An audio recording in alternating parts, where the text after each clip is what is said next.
Hi there, this is DM Nell, and this is, I believe, episode 27 of my Shadow of the Demon Lord Talk series.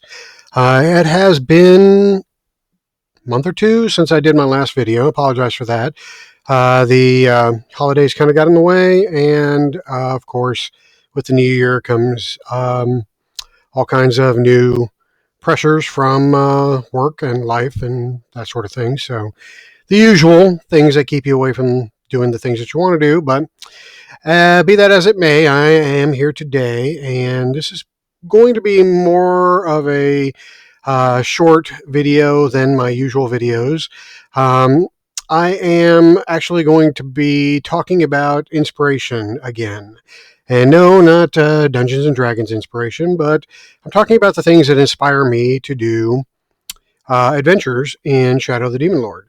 Now, this idea came from some comments that I received on my videos. I don't receive a lot of comments, but over the last week or so, I think I received several comments from an individual that discovered my series and wanted to hear more about where I get inspiration.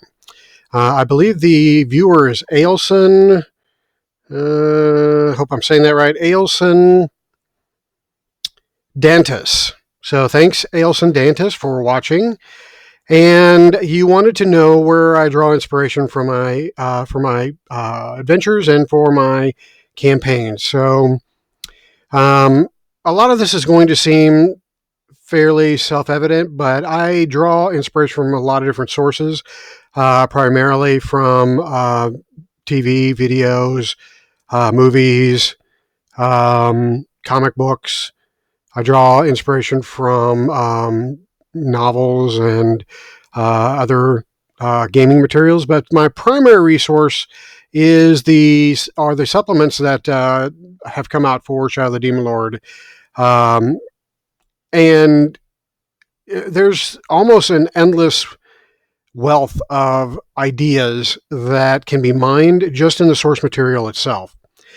So I really don't have to stray far from the source material, and there's a lot of it. I don't know how much you have picked up, but there is an enormous amount of material available, and there's just an endless supply of ideas presented in those supplements.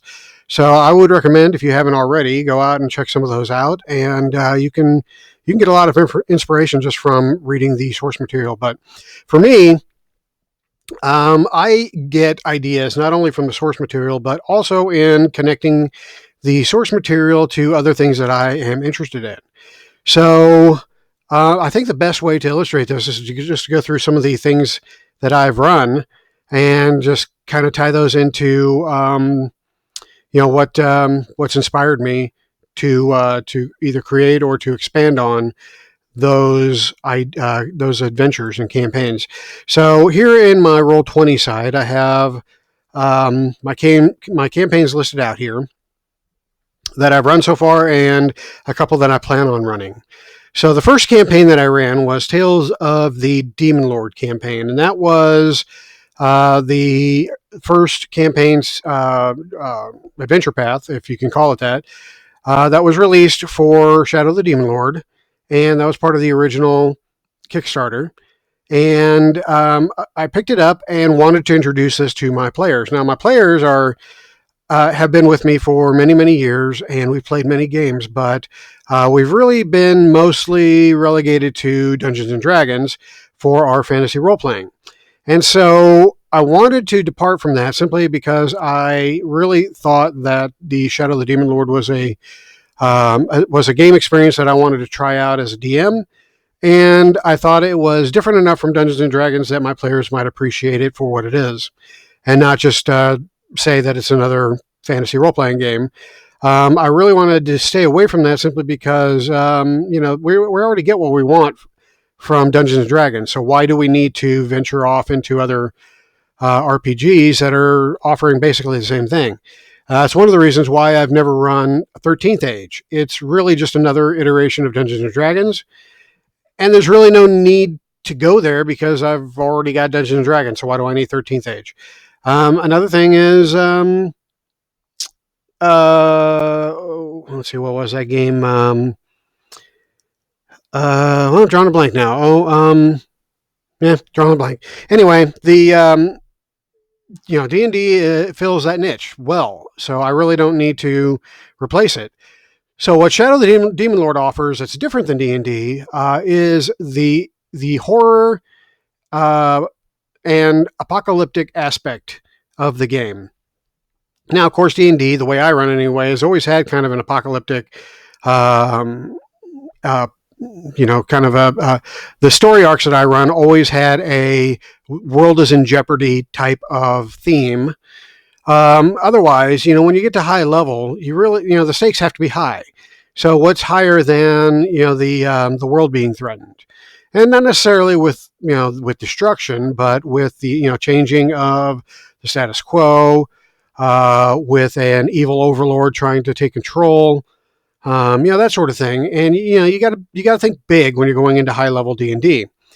And that's what a campaign for me is starting at low levels and finishing at high levels. Now, some people just play short mini campaigns that consist of, maybe 10 levels or something like that, and more power to them, but that's not my style. If I run a campaign, I really enjoy starting it at the beginning and ending at the end. So I want my campaigns to start off small and to end big. And most of my campaigns have been that way. The last D&D campaign I ran was the Age of Worms campaign, which was from a Dragon magazine back in the 3rd edition era. And basically, that was an undead apocalypse. The big bad on that was Caius, and he was threatening essentially to destroy all life on in the world. So, those are big stakes. And that was a great campaign. But going back to Shadow the Demon Lord, it is based all around the fact that the apocalypse is inevitable. It's coming. There's no stopping the Demon Lord. He will eventually break through, and he will eventually reclaim that which was spoiler alert. The Demon Lord will reclaim that which was once his. So he will eventually destroy Earth and the universe that Earth resides in.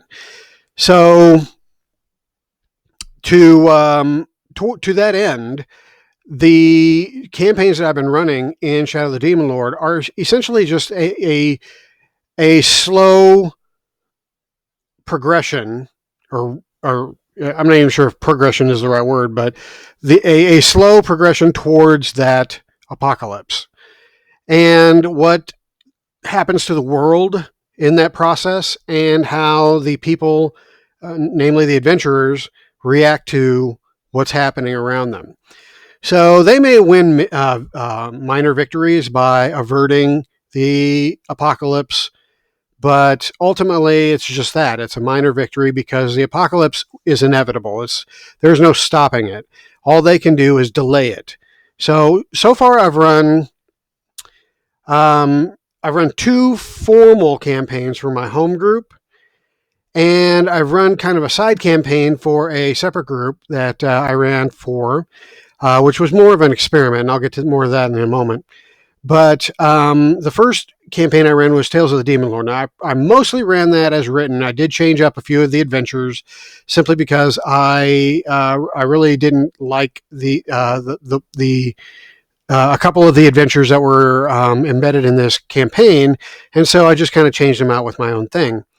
I also interjected my own ideas into the campaign, because the way that these campaigns for Shadow of the Demon Lord, both the Tales of the Demon Lord and the Queen of Gold, are written, they are written to be very high level, so that you can interject your own ideas into it and flesh it out as much as you want to. Or leave it at high level, whatever floats your boat. So the idea of Tales of the Demon Lord really appealed to me because it was really a bare bones campaign that I could throw my own stuff into. So the Tales of the Demon Lord, I kept the original overarching story, which was that the cult known as the um, the Brotherhood of Shadows was trying to complete a ritual that would open a window into the void that would allow the Demon Lord to begin his entry into this universe. Now, this whole idea is, you know, ludicrous because the Demon Lord wants to destroy the world. Why would any cult want to allow that to happen? I mean, no matter how crazy you are, you really don't want the world to end, because then there would be no you, unless there was something in it for them. So they are convinced that when the Demon Lord finally does come, he's going to remake the world in his image, and of course he will have those who were loyal to him be his, the first to populate the new world order, which of course is, if you know anything of the lore of the Demon Lord, fucking stupid. But, cults aren't known for their rational thinking, so that's what the Brotherhood of Shadow believes, and so that's what's driving them. So when I ran this, I ran that with the idea that this cult was kind of doing its thing to try to get the ritual completed. And so the player characters were going to end up stopping that. But I had a few things going against me in this first campaign, and the first thing was that this was my first actual experience with running Shadow of the Demon Lord. So I had to get my feet wet on this. I had to, figure out how to run it. And so I wasn't really in a place to interject a whole lot of my own ideas and my own inspiration into this campaign, simply because I had to learn how to play the game first before I can start doing that. Now, luckily, about halfway through the game, I started to get more and more comfortable with the game system and with the story I was running, and I started being able to interject more of my own ideas. And so in doing so, I took some liberties with some of the things that were included in the campaign, and I expanded on them. Now, one of those things that I took liberties on was some of the MacGuffins that the player characters were trying to acquire. Now, the main MacGuffin in the Tales of the Demon Lord is the Eye of the Demon Lord, which is essentially just a globe that is needed for this ritual for whatever reason. And there were many people trying to get a hold of this globe.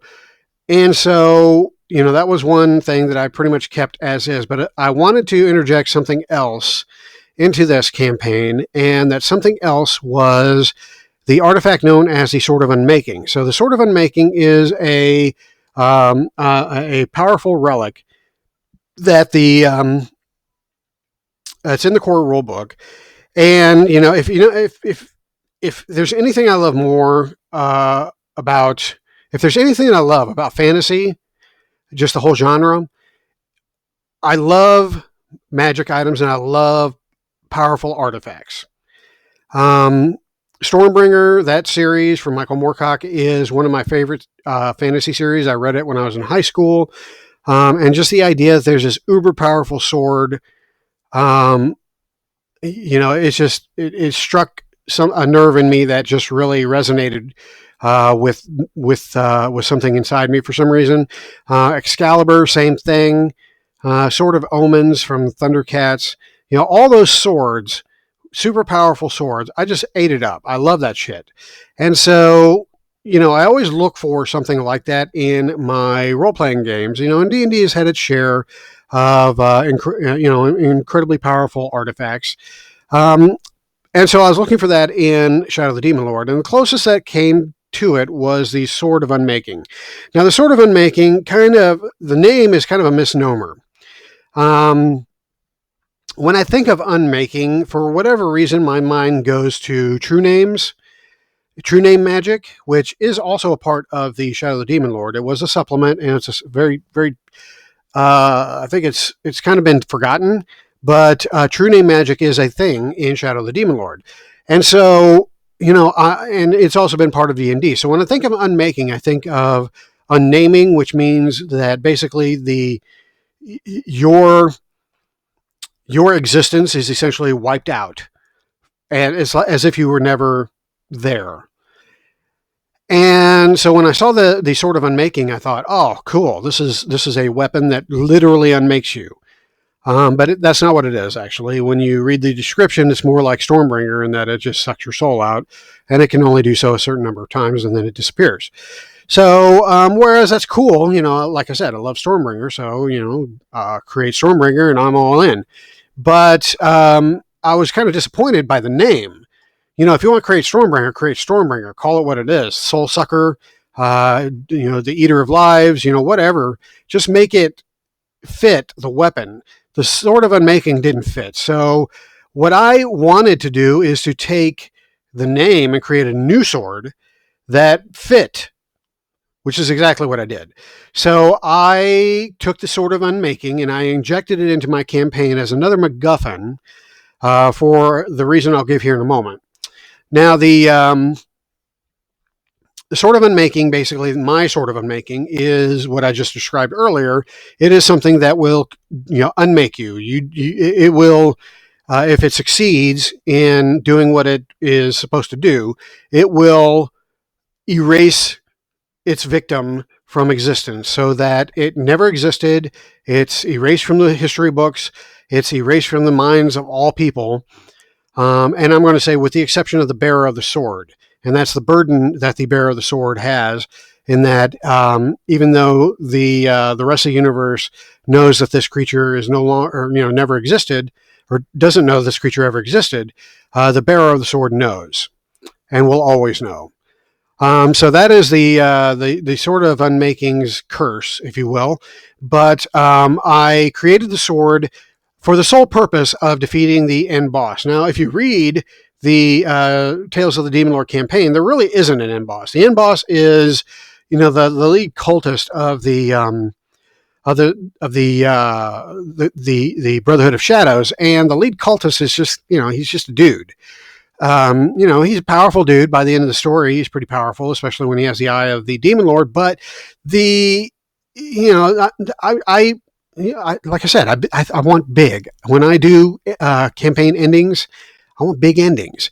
So what I did was I used that ending for the Tales of the Demon Lord, but then I had a backup ending, an epilogue, if you will, and that is the what the Brotherhood of Shadows succeeded in doing with their ritual. They failed in bringing the Demon Lord here, but what they succeeded in doing is weakening the barrier that prevents the Demon Lord from destroying this universe. They weakened it such that things can start entering this world and this universe easier than they had been able to before. Basically, they made a solid barrier porous so that things could start, creeping in. So the first thing that came through was a demon prince. The barrier was weakened sufficiently such that a demon prince was able to step into the world and start wreaking havoc. So I used the Destroyer of Worlds, and I really didn't. I didn't use his official means of entry. If you read the Demon Princes from the supplement that they're featured in, which is the Hunger in the Void supplement. If you read the description, the prince, they usually have an entry into the world that causes mass destruction. I skipped over that. I kind of regret doing that now, but at the time there wasn't really a way for me to do that without killing off the players' characters, and I really didn't want to do that. So the thing just kind of stepped into the world and started wreaking havoc. So the Destroyer of Worlds was introduced like in the 8th level adventure, and it started making its way towards the source of the power that was calling it, which was the Eye of the Demon Lord. And so the it started making its way towards the city of Crossings, which is where the Brotherhood of Shadows was performing its ritual. So by the time it got there, it was already 10th level. The players had already faced the Brotherhood, faced the main the main bad guy. I believe his name was Katrin or something like that.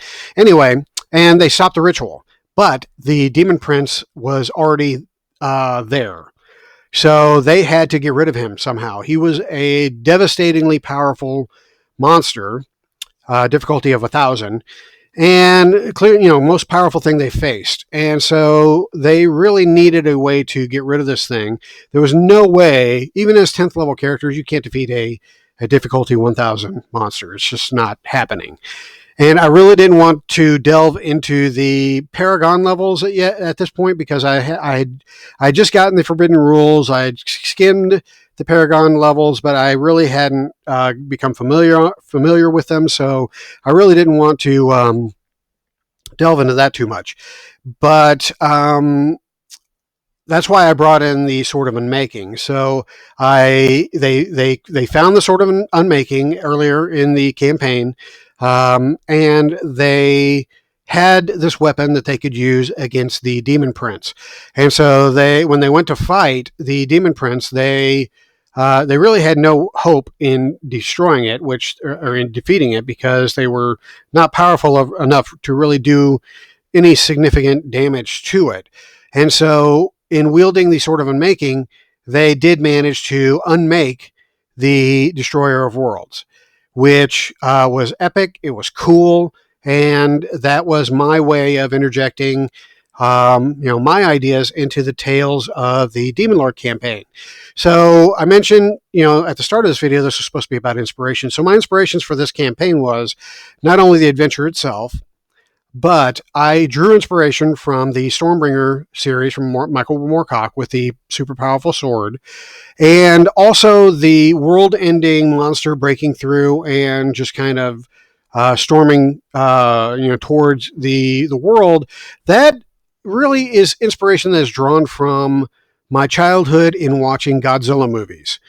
I love Godzilla movies. I used to run home from school to watch Monster Week, back when we only had 3 channels on TV. And Monster Week was only aired like a couple times a year, and they would show one day a week, they would show a Godzilla movie. And so I love the Godzilla movies. They were, the 70s Godzilla movies were fantastic for me, even though they're cheesy now. And so I wanted to, kind of bring that in. And when I read the description of the Destroyer of Worlds in the Hunger in the Void supplement, I instantly pictured these giant monsters just rampaging through, destroying shit.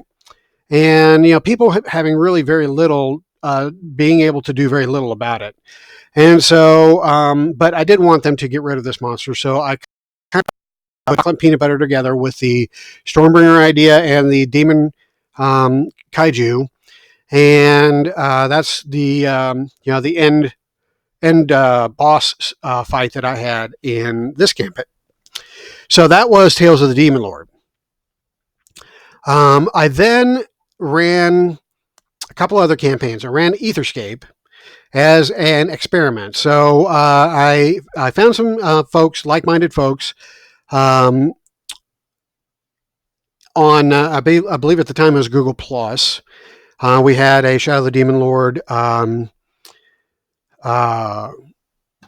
I forget what it's called now. Wow, Google Plus hasn't been gone that long. But anyway, we had a group in Google Plus, a community. That's it. We had a community of Shadow of the Demon Lord lovers in Google Plus, and we decided to get together for a game. I sat in as a player on one of the guys' games, Dwayne, and then I offered to run a game. So the game that I wanted to run was a departure from the typical or the stereotypical fantasy horror game. And my inspiration for this was a couple, 2 or 3 different things. So there had just been a supplement that had been released, which was called, oh shoot, what was it called? It was called the. It was had to do with the describing the solar system that the world Earth is sits in, or orbits in. And you don't typically think of solar systems when it comes to fantasy horror gaming, or fantasy gaming or horror gaming. You kind of just think of the immediate surroundings, the world that you're in. Maybe you travel from place to place, but you don't really think about the universe abroad. But this supplement really, Polar Stars, that's it. So the Polar Stars had just been released, and it goes into the solar system that the world of Earth sits in, and it's got a ton of interesting ideas in here. So I drew inspiration from this to do kind of a I'm going to say a not Star Wars, not Star Trek, but more of a space buddy team story. I don't want to say Star Trek because it really didn't have that vibe. I was thinking more along the lines, and this is where my other inspiration came in. I was thinking more along the lines of a show that I watched in the late 90s, early 2000s, which was called Farscape. And this was a series that was very underrated, in my opinion. It had fantastic stories. I think what put people off is the fact that the series had Muppets in it. And I don't mean Miss Piggy, and I don't mean Kermit the Frog or any of those Muppets, but it was the special effects was done by Jim Henson's studio. And so for the aliens, rather than using people dressed up in makeup like Star Trek does, which it did do that, but for the more exotic aliens, they used puppets, or the Muppet type things. And if you know Henson Studios, they can go pretty wild with some of their puppets. And don't mind the dog in my lap here. She's very tired, so she crawled up here while I was preparing for this video, and she has made herself comfortable. So anyway, so Farscape was my first inspiration for this campaign, and my second inspiration for this campaign had to do with keeping it to a short one session per level campaign story arc. Well, I didn't succeed in that. I still have to work on that. I did pretty good. It was more like a session and a half, but my inspiration there was the one of the selling points for Shadow the Demon Lord when it was first kickstarted is that you could start and finish a campaign in 11 sessions, with each session comprising one level of the campaign, so that you start at 0 level and you finish at 10th. And you can do so over the course of, if you play weekly, 11 weeks. So that idea really sold me on Shadow the Demon Lord, because it's always very difficult to finish a campaign. I've only successfully done so in D&D a handful of times over the course of 30 years that I played. And so, that was inspiration for me to try it with the Etherscape campaign. I was not successful in Tales of the Demon Lord. That averaged 2 to 3 sessions per level. And that's because I was still running it the way that I ran D&D, as kind of an ongoing story. Well, the way that Shadow of the Demon Lord is presented, it can be run that way, or it can be run in an episodic way, meaning that every session is its own episode. And, it starts and ends with that episode. And then you pick up the players a certain amount of time later in the next episode. So that was my idea, my initial idea with the Etherscape campaign. But I was not successful in doing that. I'm really ingrained in this ongoing storyline method of DMing, where one session bleeds into the next session, which bleeds into the next session, and so on. And so I had a really hard time breaking myself of that. And I was not successful in that goal for the Etherscape campaign. However, I was able to use my Farscape inspiration to incorporate a couple of ideas that I really had for the campaign, and that was have the players start off-world so that they were not on Earth. They were actually out there in the solar system somewhere, and I picked the moon of Earth, which was Tartarus, and it's known as the prison planet for whatever reason. So I made them prisoners. And there's supposed to be a lot of harvesters that come from the moon for, again, some reason. I'm not really well versed in the lore of Tartarus, and I don't think there's been a whole lot of information provided about Tartarus. There was some in the Pull of the Star supplement, but even so, it wasn't enough to really get a good idea of the relationship between all these things and the moon. But what I didn't know from the supplement was that there are giant monsters that live underneath the world, or the surface of the world, and the world is embroiled in storms, and that the harvesters have something to do with it. So I wanted I started the campaign with the players, or the characters, in prison, and their jailer was a harvester named the Surgeon. And so he basically, collected people and would use their body parts and sell them off to his customers. Excuse me. Sorry about that. I have allergies, things going on here, so I should be muting when I do gross things like that. But anyway, moving on, the story again started on the moon. The players' characters had to break free of the Surgeon, and they had to find some way off the moon and try to find a way home. So these characters all came from different places throughout the solar system. So what they had to traverse across the moon, and they encountered some of these creatures coming out from the sands, and I used, for my inspiration for that, I used the movie Dune with the sandworms. So I had sandworms in my campaign, which of course they didn't fight because they can't beat a sandworm; they're just ginormous, especially not at first level. But I used them to inspire terror while they were crossing the surface of the moon. Another thing that they encountered on the moon was what I called tubbies, and tubbies, and I can show you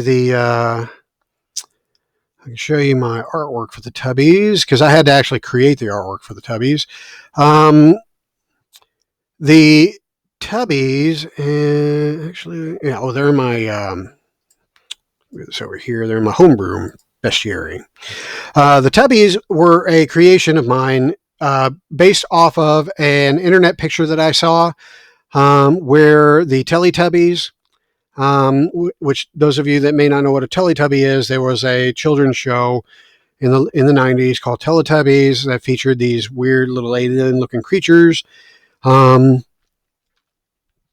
they were creepy to me at the time, but my daughter loved it, so we had to watch more Teletubbies than I care to admit. But there's a picture on the internet that shows Teletubbies eating Barney, which I thought was hilarious, and kind of stoked that these creatures are kind of terrifying to me. That idea. So I drew inspiration from all places, Teletubbies, and from a picture on the internet. So I had to draw Teletubby tokens because those don't really exist for probably a good reason. And so I used Teletubbies as one of the indigenous species on the surface of the moon that actually helped the player characters find a way off the moon. So they befriended the Tubbies, and the Tubbies helped them find a ship off the moon. Now, before I move on, there was another bit of inspiration that I used for a monster that was chasing the characters across the surface of the moon. And the inspiration for that was, of all things, the movie called The Human Centipede. Now, The Human Centipede is a movie that really just kind of grossed me out when I first heard about it. I never actually even watched the show, but I was intrigued by the grossness of the idea. And I thought that something like the Surgeon would be doing experiments with the creatures that he captures. And so I figured he would create like a a monster that would serve as his guardian and also as a something to go out and capture things for him and bring him back to the prison. So I used a creature which I called the Manipede, and that was for basically the PCs killing the surgeon, and this thing escaped and started going after them. So they were attacked by the Manipede, which again I had to draw my own because you're not going to find a human centipede token on Roll20. And so I drew my own Manipede, and this thing attacked them while they were being helped by the Tubbies, and the Tubbies helped them out. So that was another source of inspiration. So, as I said, I get inspiration pretty much from all sorts of places. Even from things that I know about, but I haven't actually watched, like the Human Centipede. I don't think you could pay me enough money to watch the Human Centipede. So anyway, so the PCs are taken to a ship that crash landed on the world, and the ship was actually a living ship, which again is inspiration from Farscape, in which the heroes traveled through the galaxy in a living ship named Moya. So I created a living ship for my game, and the players were actually able to revive it and to get it space worthy again. So it launched, and they started going through space. So at this point, they started going from adventure to adventure. I'm not going to go through each of those adventures because it takes too long. But one of the things that I use as inspiration for the campaign ending for the Etherscape campaign was again, a couple things. So first of all, the Aliens movie. I love the movie Aliens. So I love the whole idea of there being a species of monsters, and there being a queen that is over all of the that rules all of the monsters. So I got that idea from Aliens, but there wasn't really, I didn't want to really use aliens in this campaign. Rather, I wanted to use a creature that already existed in the campaign. So instead, I chose the Reen. Now, the Reen are these kind of Matrix-like robotic creatures that come from another world. And so I drew inspiration from the Matrix in just because they look like the Matrix, but they're not anything like the creatures in the Matrix. So I needed the Reen to be an alien species that were trying to invade the world. So that's why I used them kind of more along the lines of the movie Aliens, more so than the Matrix. Now, for their mother, I actually used a miniature that I picked up from the War Machine RPG. War Machine RPG, not RPG, I'm sorry, the War Machine tabletop skirmish game. So War Machine tabletop skirmish game is something, again, not something that I've played, but I really like the miniatures. And I picked up one miniature in particular that I really, really liked. And it's this miniature right here. I'm not sure how well you can see it, but it's basically a woman in armor. She's got this big harness on her back, and she's supposed to be like this queen that is part of the faction that she rules in that game. So I use that miniature as inspiration for the queen for my campaign ending boss for this Etherscape campaign. And so I'm sorry, dog. I'm sorry. Make yourself comfortable. I had to reposition. Thank you.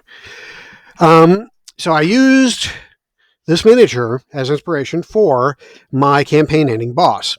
And so basically what I had to do is I had to draw this as a token, which I did. I don't know if I kept it. Yeah, no, that's not it. Maybe I didn't keep her. Nope. I don't think I kept her. Reen. Should have been the Reen Queen. I don't see the Reen Queen. Anyway, so I had to draw her as a token, and I included her the in the campaign as the campaign ending boss. So that's what those are some of the inspirations that I got for that campaign. Now that was again an experiment. It was off the beaten path from what a typical fantasy horror game was like. So I really had a good group of guys that was willing to stay along for the ride while I tried some different things out with the game system. Now, my next campaign was more traditional, and that was the Mother of Monsters campaign. And my main inspiration for that was a couple things. First of all, I wanted to do a campaign on Earth that explored much of the world, much of the known world. And so my first campaign, Tales of the Demon Lord, was mostly in the Northern Reach and mostly in the area of Caicris. I departed a little bit from there, but not far. So I really wanted to, get out of the Northern Reach and explore more of the Empire. And so that was my first inspiration for the Mother of Monsters campaign. My second inspiration was the Caicris supplement that had been released and really described the whole backstory of Caicris and the current state of it. And so I wanted to start my campaign in Caicris with the just having with the Orc Uprising just having happened, and with the player characters being survivors of it, hidden in the ruins and trying to find a way to escape Caicris. So that was the supplement helped me out with that one and really gave me a lot of inspiration there.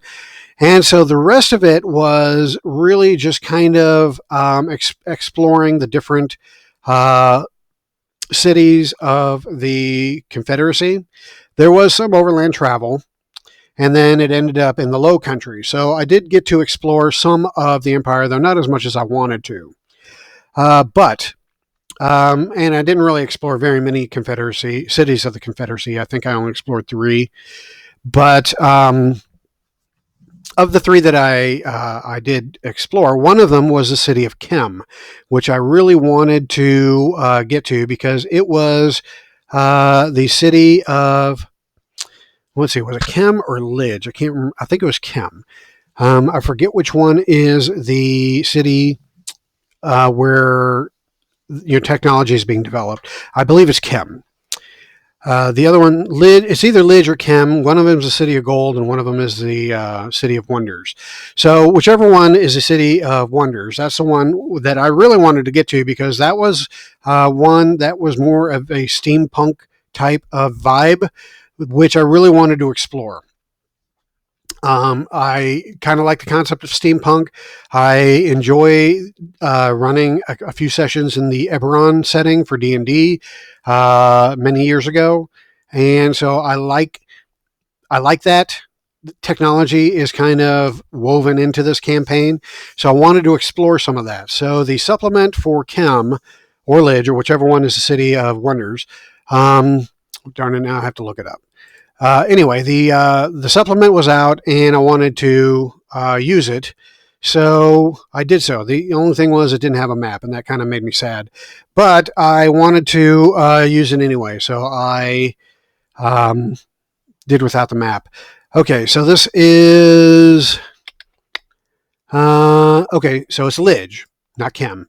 Lidge is the City of Wonders. So there you go. So that was my inspiration for that particular adventure, was that supplement, and also Eberron from D&D was a source of inspiration as well, because the way that the supplement describes Lidge, it describes it as a city that grew up rather than out. So it's got towers rather than a spread of buildings. And that's a lot how the city Sharn is in Eberron. So I kind of borrowed heavily from Sharn for my my Lidge. And so that was the inspiration there. So that was the Mother of Monsters campaign. And I also drew, again, some more inspiration for that campaign from my Godzilla Kaiju days.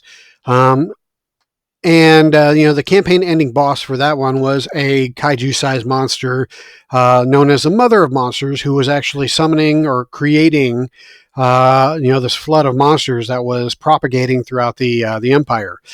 So that was kind of the theme of that campaign was, these monsters that are just multiplying or appearing uncontrollably need to be stopped, and they eventually found out it was the Mother of Monsters that was creating them. And I forgot the whole source of Mother of Monsters. So the Mother of Monsters, the idea for the Mother of Monsters actually came from a third edition D&D supplement known as the Elder Evils, and I actually did a video on Elder Evils several videos back, and I touched on Mother of Monsters at that point in time. So I decided to use her, Ragnara, as the big boss for this campaign. Now I changed the whole backstory of Ragnara, considerably for this campaign. So my Ragnara does not really even resemble the Ragnara from that supplement, only in name. But I did use her as inspiration as a starting point for my Mother of Monsters. So that was my inspiration for the Mother of Monsters campaign for the campaign ending boss. All right, so now going into the other campaigns that I've listed here, I have not run the Queen of Gold. I was going to as my next campaign, but my group of players decided that they wanted to go back to D&D for a while. So I'm actually not even running a Shadow of the Demon Lord game right now. And so I had to put the Queen of Gold on hiatus, even though not even on hiatus because I hadn't started it, but I had to put it on hold so that I could start running some D&D again. But I did do a little bit of prep work for the Queen of Gold, and I started thinking about things that would inspire me for this campaign. And I really hadn't gotten far, but this is a sea-based campaign. So, of course, an obvious inspiration would be the Pirates of the Caribbean. I also watched a movie called, what was it called? Master and Commander. Yeah, Master and Commander Far End of the World or something like that. Anyway, it has Russell Crowe in it.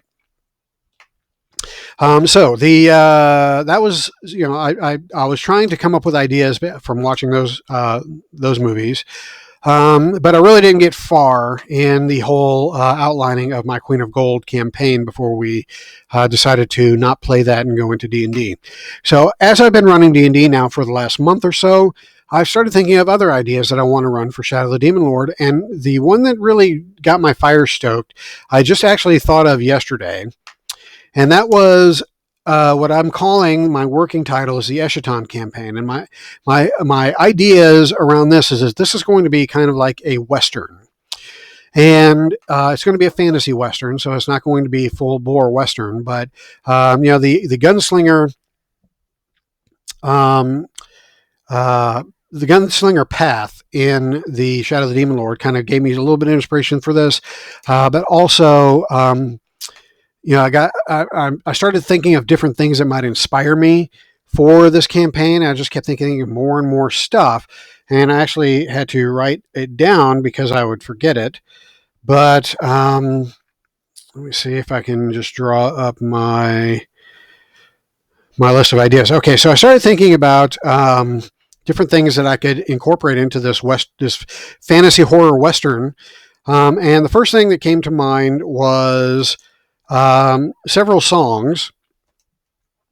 Well, let me back up a little bit. When I think of horror Western is I think of a lot of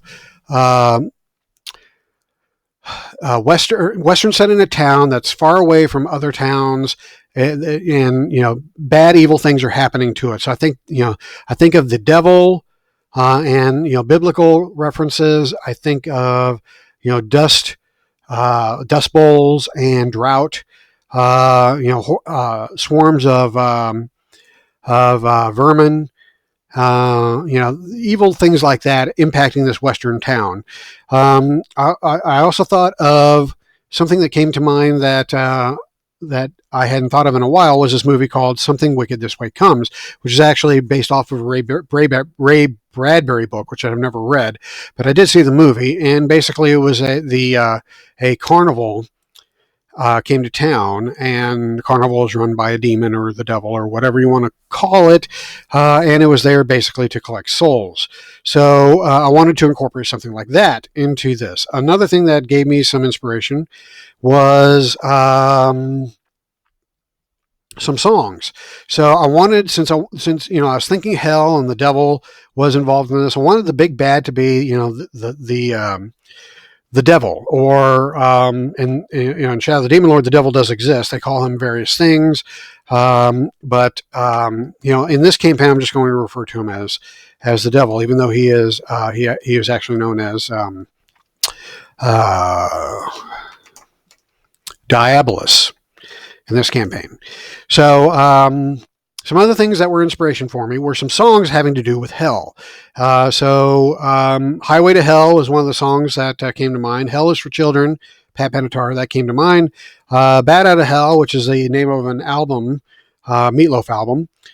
So a lot of those things, I started thinking of inspiration and adventures that could center around those album titles. So I started thinking of things like that to incorporate into the campaign. Then I started thinking of things like the Four Horsemen. There was a Shannara novel that featured the Four Horsemen of the Apocalypse, which I really liked that novel, and so I might incorporate something like that into it.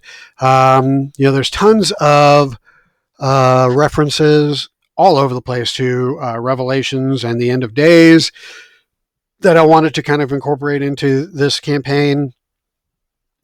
Then I started thinking of what are some NPCs that I could have in the campaign. As I just started blowing up with ideas. Like there's a song from the Dave Matthews Band called "Bartender," which is about this dude talking to the bartender, and the bartender is actually God.